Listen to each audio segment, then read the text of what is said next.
कंगना कहती हैं कि मुझे इन सब से कोई फर्क नहीं पड़ता, मैं सही को सही और गलत को गलत कहती रहूंगी। तुम जैसे नालायक मुझको बर्बाद करोगे। तुम लोगों के बाप दादाओं को भी मैंने लोहे के चने चबाए हैं। कंगना अकेली एक ऐसी अभिनेत्री हैं जिसने बॉलीवुड माफिया की पोल खोलकर उसे बार बार नंगा किया है। नमस्कार दोस्तों, मैं अनिल शर्मा और आज की इंस्पायरिंग स्टोरी है most talented actress, director, writer, model और दबंग बॉलीवुड क्वीन कंगना रनौत की, जिनका नाम बॉलीवुड की टॉप एक्ट्रेसेस में आता है। आपने लाइन तो जरूर पढ़ी या सुनी होगी कि सत्य परेशान हो सकता है, प्रताड़ित हो सकता है, हताश निराश हो सकता है, लेकिन हार नहीं सकता। और ये बात कंगना रनौत पर बिल्कुल सटीक बैठती है। कंगना का जन्म 23 मार्च 1987 को हिमाचल प्रदेश के मंडी शहर में एक मध्यम वर्गीय परिवार में हुआ था, जिनके परिवार का बस एक ही सपना था कि कंगना अपनी स्कूली शिक्षा पूरी होने के बाद शादी कर अपने घर जाए, जैसे आमतौर पर हर लड़की के परिवार वालों का सपना होता है। लेकिन कंगना ने बहुत ही कम उम्र में ये डिसाइड कर लिया था कि इन्हें कुछ अलग करना है, और यही वो कारण था जिसने कंगना को घर छोड़कर अपने सपनों को जीने की हिम्मत दी। कंगना के लिए अपने छोटे से शहर से निकलकर मुंबई आने का सफ़र बिल्कुल भी आसान नहीं था। जब इन्होंने पहली बार माया नगरी यानी कि मुंबई में कदम रखा, तब इनकी उम्र थी मात्र 17 वर्ष। एक अनजान शहर जहां इनका कोई गॉडफादर नहीं था, वहां अपनी मेहनत, लगन और अपने टैलेंट के बल पर उसी बॉलीवुड में ही अपने आप को स्थापित कर रही थी। और इसी बीच इन्हें कई सियार, भेड़ी और गिद्धों का सामना भी करना पड़ा। लेकिन कंगना ने बिना डरे, बिना रुके बहुत ही कम समय में ये सिद्ध कर दिया कि टैलेंट किसी का मोहताज नहीं होता। उन्होंने अपने फिल्मी करियर की शुरुआत अनुराग बासु द्वारा निर्देशित फिल्म गैंगस्टर से की, जिसके लिए कंगना रनौत को शानदार अभिनय के लिए फिल्म फेयर अवार्ड से सम्मानित भी किया गया। कंगना बॉलीवुड में लीग से हटकर फिल्में बनाने के लिए जानी जाती हैं। ये अकेली ऐसी अभिनेत्री हैं जिनसे खान तीगड़ी भी कतराती है, जिनकी फिल्में अभिनय के बल पर बॉक्स ऑफिस के सारे रिकॉर्ड तोड़ देती हैं। आपको बता दूं कि कंगना रनौत को उनकी फिल्मों के लिए, उनके द्वारा निभाए गए किरदारों के लिए उन्हें 3 बार राष्ट्रीय फिल्म पुरस्कार और 4 बार फिल्म फेयर पुरस्कार से सम्मानित किया जा चुका है। हाल ही में यानी वर्ष 2020 की शुरुआत में ही इन्हें भारत के चौथे सबसे बड़े अवार्ड यानी कि पद्म श्री से भी सम्मानित किया जा चुका है, जो कि फिल्म इंडस्ट्री में चुनिंदा अभिनेत्रियों को ही मिला है। कंगना केवल फिल्मी पर्दे पर ही नहीं बल्कि रियल लाइफ में भी अपने बेबाक और बेफिक्री से बोलने के अंदाज के लिए जानी जाती हैं। और जब वो किसी मुद्दे पर बोलना शुरू करती हैं तो सबकी सिट्टी पिट्टी गुल हो जाती है, और इसी कारण इन्हें तमाम आलोचनाओं का सामना भी करना पड़ता है। मगर कंगना कहती हैं कि मुझे इन सब से कोई फर्क नहीं पड़ता, मैं सही को सही और गलत को गलत कहती रहूँगी।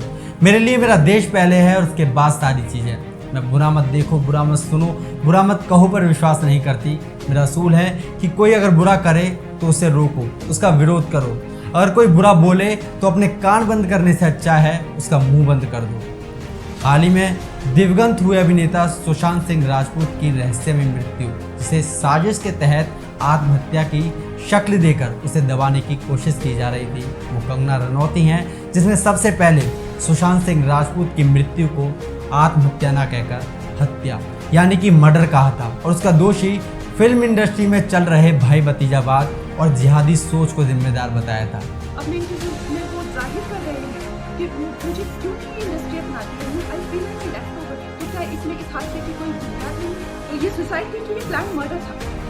जब इस मामले की तह तक जाने की कोशिश शुरू हुई तो पता चला कि बड़ी बड़ी फिल्मी हस्तियों से लेकर कई बड़े फिल्मी अभिनेता और नेता, यहाँ तक कि पुलिस भी फिल्म इंडस्ट्री में होने वाले अपराधों का एक बहुत बड़ा हिस्सा है।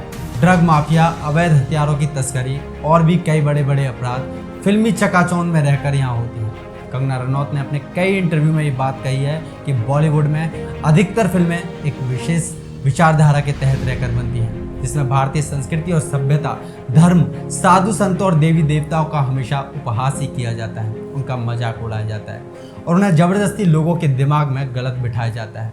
तो वहीं दूसरी ओर आक्रमणकारियों, लुटेरों और बलात्कारियों की छवि को अच्छी बनाने के लिए, उसे चमकाने के लिए उन्हें महान बताकर उन पर फिल्में बनाई जाती हैं, और कई बार तो उनकी पूरी फंडिंग आतंकी संगठनों से जुड़ी होती है।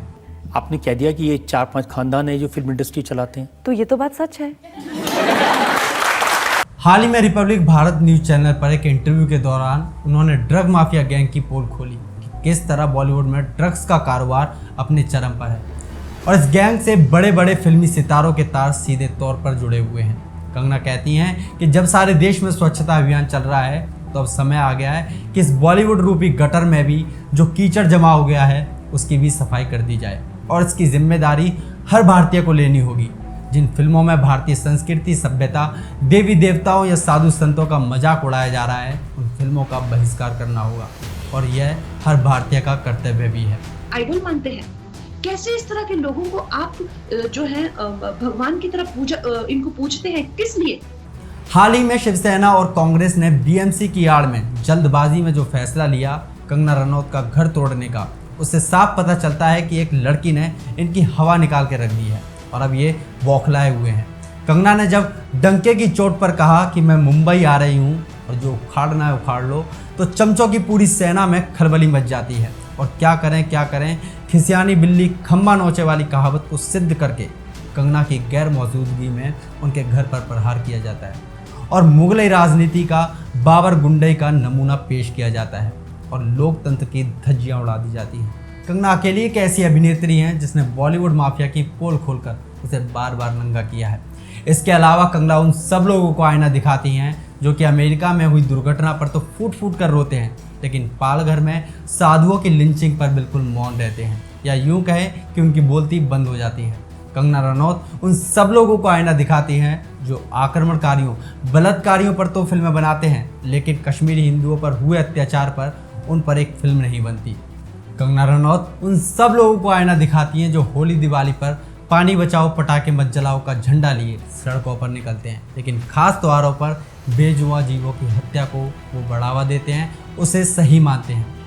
इस वक्त कंगना रनौत को चुप कराने के लिए, उन्हें डराने के लिए हर संभव प्रयास किए जा रहे हैं, लेकिन कंगना उन्हें उनके सवालों का जवाब उसी अंदाज में देती है जिससे उनकी बोलती बंद हो जाती है।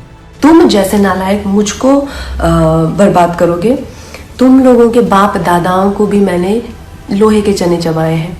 मगर बड़े शर्म की बात है कि जब ऐसे समय में कि उन पर चौतरफा हमला हो रहा है, ऐसे समय में भी कोई बड़ी फिल्मी हस्ती निकलकर उनके सपोर्ट में सामने नहीं आती, जिससे साफ पता चलता है कि फिल्मी पर्दे पर जो हमें हीरो नज़र आते हैं असल में वो सब एक कठपुतली हैं जिनकी डोर देश के गद्दारों के हाथ में है, गुंडों के हाथ में है। मगर लाखों करोड़ों भारतीयों की उम्मीद और समर्थन आपके साथ है कंगना, आप डटे रहें, अड़े रहें।